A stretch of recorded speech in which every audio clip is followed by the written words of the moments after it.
Hey y'all, so right now I'm gonna go over this old FRQ from the 2007 AP exam. It's question 5 and it's no calculator. This is like a data table style problem.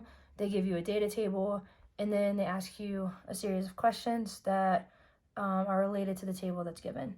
So the first thing we're gonna do is break down the problem, annotate the problem. It's probably going to take me longer than 2 minutes because I'm explaining everything, but you should not spend more than 2 minutes annotating an FRQ. You should try to very quickly annotate it so that you can spend around 13 minutes actually doing work because you have 15 minutes for this problem. Okay, so let's get started by annotating first. So we're going to notice we get a data table. We have minutes up here, and then we have r prime of t in feet per minute. I would make sure that you pay close attention. Notice that you are given r prime. And then let's go ahead and read. We are going to make like our little chart, the position, velocity, acceleration chart with what we're given. So we're given r prime in feet per minute. That's going to go in the middle where velocity would go. So let's go ahead and write this. So we have r prime of t goes in the middle. Feet per minute is my units. Feet per minute. To the left would be r of t. And the units would be, actually let's go ahead and go to the right. R double prime of t would be over here. And then we recall that we draw little arrows to go to the right. To travel to the right, you're taking a derivative with respect to what our variable is, d dt. And then to go to the right, you take a derivative, d dt. To go to the left, you take an integral. Okay, so really quick, we could determine the units on the left and on the right. When you integrate, you're removing one of these time units. So we would be left with feet, just feet over here. And then our units on the right, we are multiplying another time unit into the denominator. So you get feet per minute squared. Okay, cool. Let's go ahead and read the problem and see what are we even talking about. So we have the volume. Volume is probably going to be important of a sphere. Volume of a spherical hot air balloon expands as the air inside the balloon is heated. Cool. The radius is probably going to be important, of the balloon in feet is modeled by a twice differentiable function. Twice differentiable is just describing that you can take the derivative twice. Sometimes that's a very important thing to note. Twice differentiable function r of t, where t is measured in minutes. Okay, so really quick, r is the radius. Where did it go? Is the radius. R is the radius. So r prime, let's go ahead and label what r prime is. It would be the rate of change, the derivative of the radius.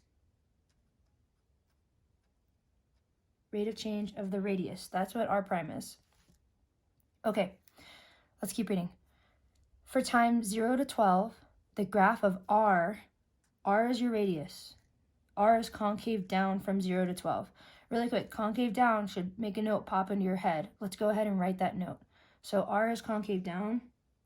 R is concave down. Oops, concave down when, and there's two things that are true. R prime is decreasing. That's the first one. And the other one we need to know is r double prime is less than 0. Cool, let's keep reading.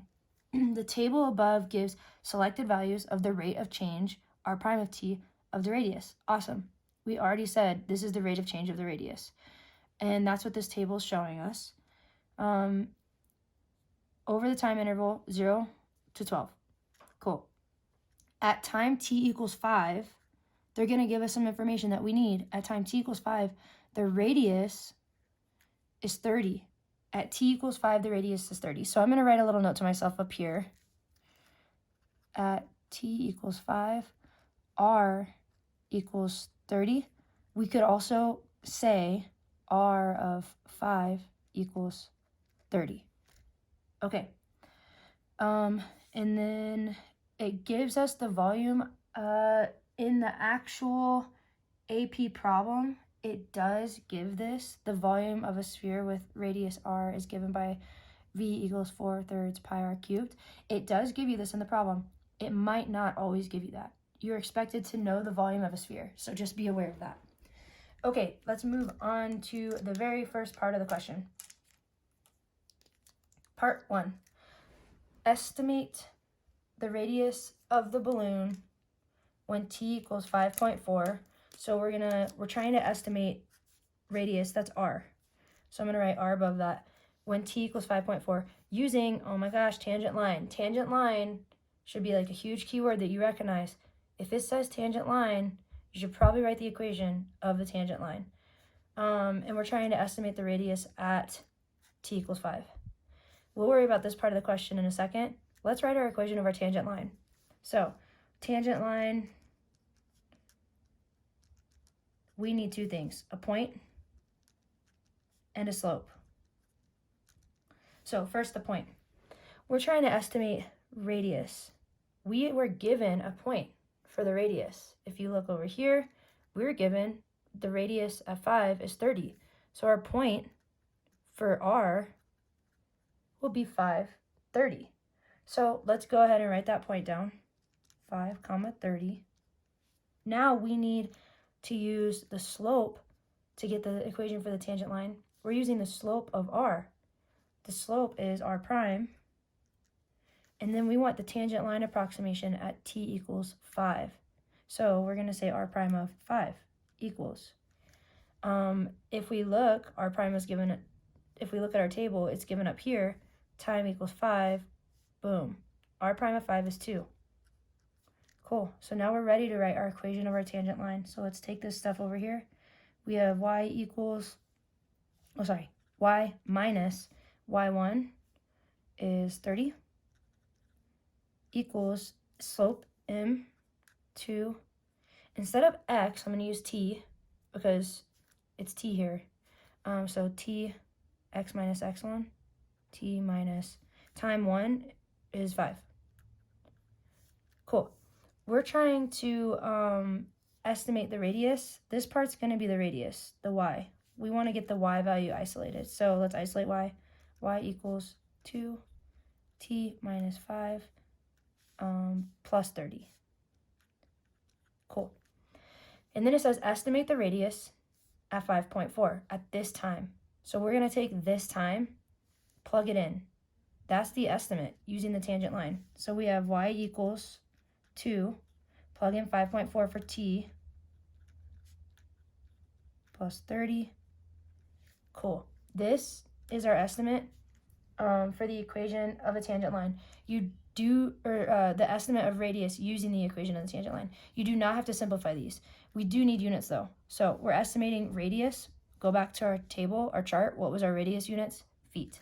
So we're going to write feet here. All right. So you get 1 point on this FRQ to get right here. So I'm just going to note that. This is 1 point. I have the answer key right here, and I'm going to tell you all how you get points. All right.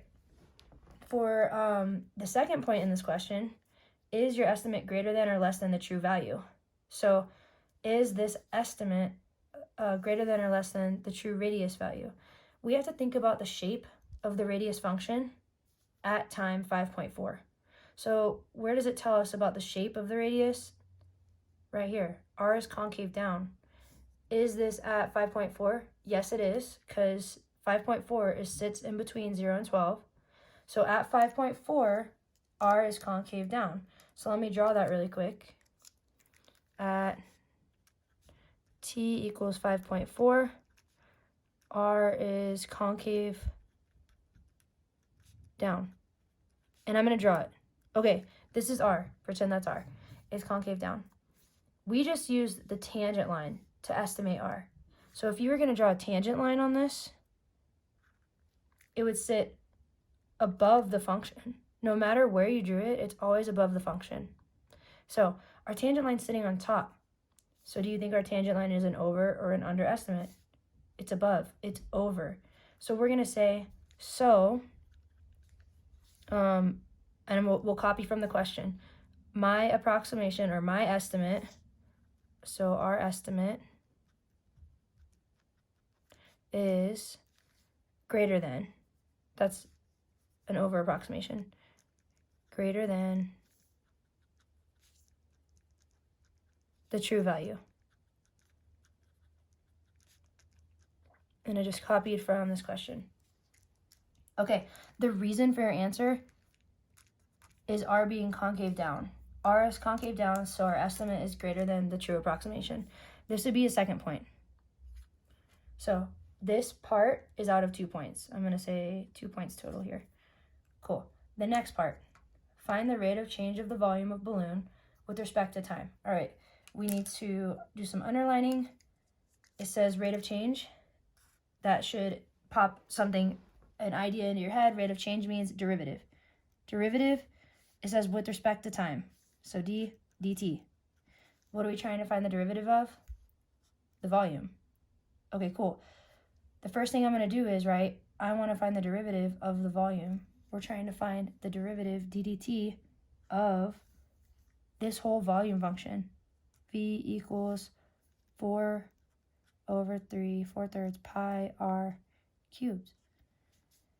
And then we're trying to find it at t equals 5. Before we plug in anything to derivatives, I always like to find the derivative first with variables. So let's do that. So looking at this, you should probably recognize this looks like an implicit differentiation problem. It is.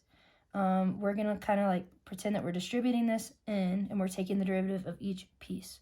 So before we do that, just as a heads up, this 4/3 pi r cubed, let's remind ourselves that can be written like this. Pi can come up to the top. So it's the same as 4 pi over 3 r cubed. That's just a constant. The 4 pi over 3 is a constant on r cubed. Okay, so let's take the derivative with respect to time. The derivative of v, remember you pretend the v is an x, or like a t. Take the derivative normally.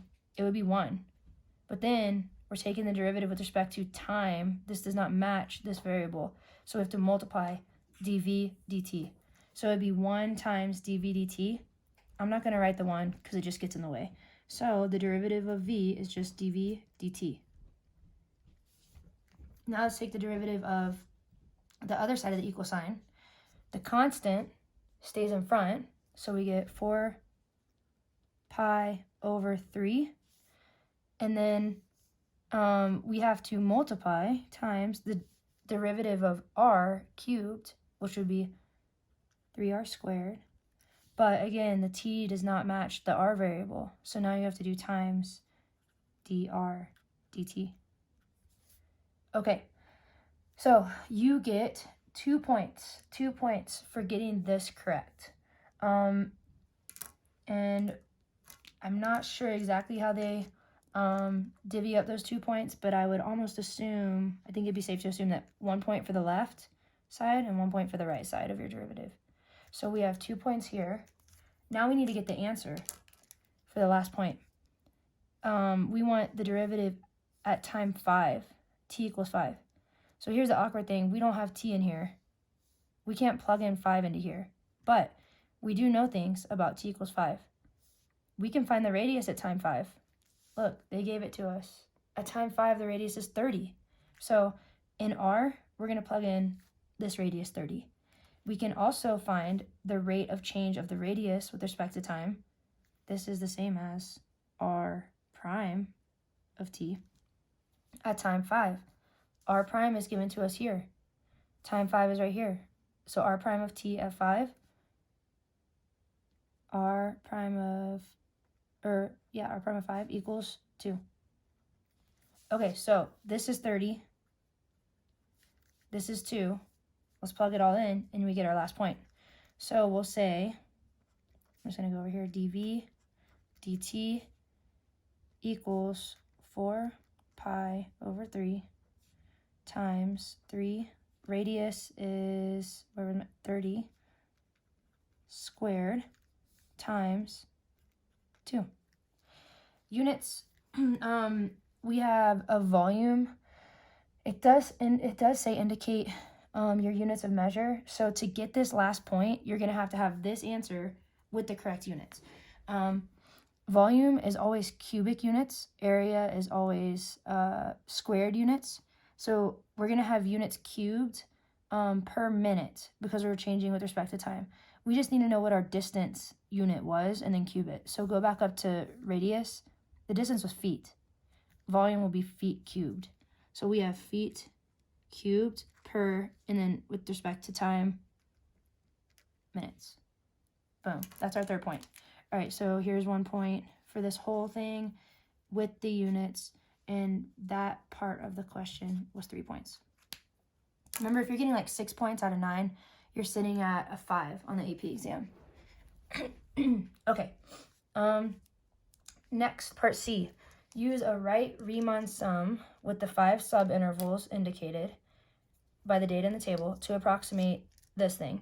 All right, I've encouraged my students, anytime we're doing Riemann sums, trapezoidal rule, anything like that, I've encouraged my students to quickly graph these points because this should be like an easy problem. Riemann sum means use rectangles. This should be an easy problem, but students will often mess it up just because they're visually looking at the tables a little bit harder. So we're going to very quickly graph these points. So, and it doesn't have to be perfect. We go times 0, then we have 2, then we have 5. Trying to like keep the table in here. Y'all can see. Okay, cool. 2, 5, 7, 11, 12. I know these aren't equal. That's okay. We can figure out the distance between them. Okay. Then we have at 0, we have r prime. Make sure you label your graph. This is r prime of t. Okay. We have 5.7. That's a point. We have 4 at 2. We have 2 at 5. We have 1.2. I'm running out of space a little bit. 0.6. And 0.5. So we'll put that like right here. Cool. Okay. Right Riemann sum. Right Riemann sum means take the right point. The point, so like you're going to look at one interval. This is one interval. Take the point on the right. That's going to be your height. So this is our interval. The right point, this is my left point. This is my right point. Right point will be my height. Cool. We're going to do that for all 5 of these intervals. So here's the next interval. Take the point on the right. That's my height. Here's my next interval. Take the point on the right. That's my height. Next interval. This point. Take the point on the right. That's my height. Next interval. Take the point on the right. That's my height. Okay, cool. Now, if we were to draw like the actual r prime curve, it would be, here, I'm going to do this in a different color. This is r prime. Our Riemann sum is the rectangle approximation of r prime. Okay, now we actually need to use this Riemann sum to approximate this. When it's telling you to approximate it, we're going to like start our answer with this thing. The integral, we're approximating the integral, which is the area under the curve of r prime. This is r prime. So the integral from 0 to 12 of r prime of t with respect to time is approximately, and now we're going to use the areas of these rectangles. So we're just adding up areas. That's it. It's not going to be perfect. It's just an approximation. Okay, so this distance, we need base times height for a rectangle. So this distance, 0 to 2, that's 2. So we have base 2 times height. That first one, the height was 4.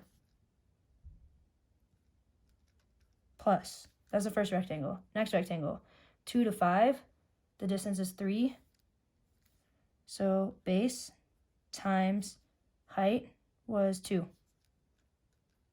Plus, next rectangle, 5 to 7, 2 is my base, times height, that was 1.2, plus 7 to 11, that base is 4, times height was 0.6, plus base 11 to 12 is 1, times height is 0.5. Cool, we need some units. When we integrate r prime, We started with r prime, go back to this table, we integrated, we went backwards, our units are feet.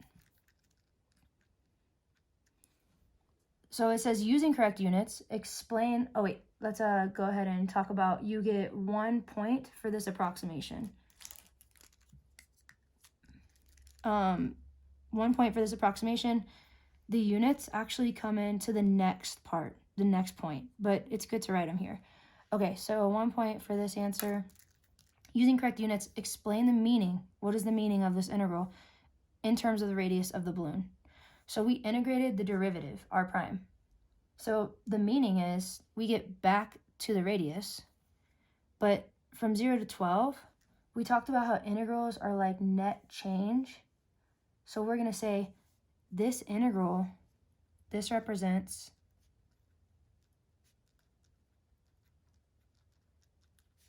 the net change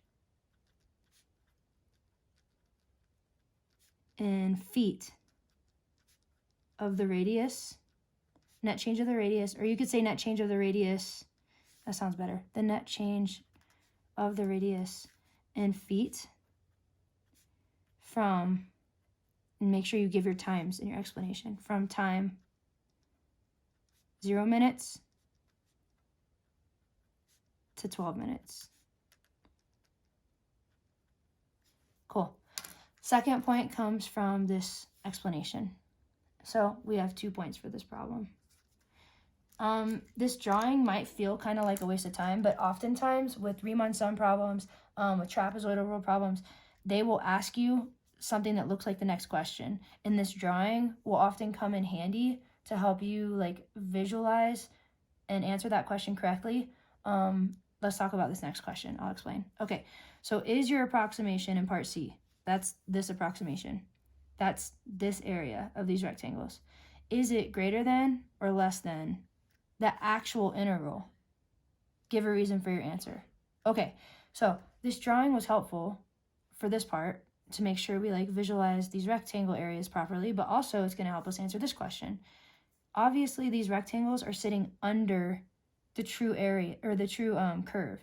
So like this integral represents the area underneath the red line. These purple rectangles are an under approximation of the true area. So what we're going to do is we're going to say our approximation,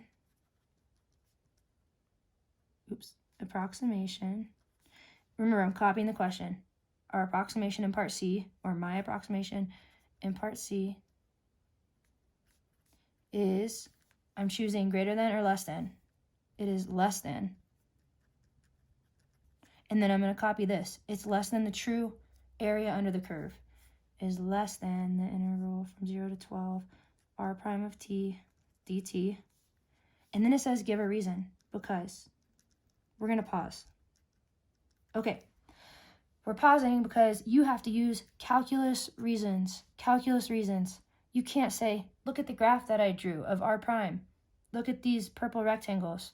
They're below the curve. You're not allowed to say that. That's not calculus. So we're going to use calculus reasons. We have to talk about, anytime you're doing Riemann sums, we talked about this, anytime you're doing Riemann sums, you want to mention is the function that you're doing a Riemann sum on, is it decreasing or increasing? So r prime is decreasing. This red curve is decreasing. So we're going to say because r prime of t is decreasing. Now, time out. Does it tell us that r prime of t is decreasing? No, it does not. If we go back up, it does not mention r prime is decreasing. It does give you something to like help you deduce that using calculus reasons. We're going to be extra safe. We're not going to say r prime is decreasing. If you look at my graph, we're not going to say that because that's not calculus. So we're going to go back up here. We're going to say r prime is decreasing because r is concave down. We have to use calculus in our explanation. R prime is decreasing from 0, you say from time 0 to 12, because R is concave down. from 0 is less than t is less than 12. And then you'll finish it off saying a Riemann sum, a right Riemann sum, right Riemann sums, and a right Riemann sum is always an underestimate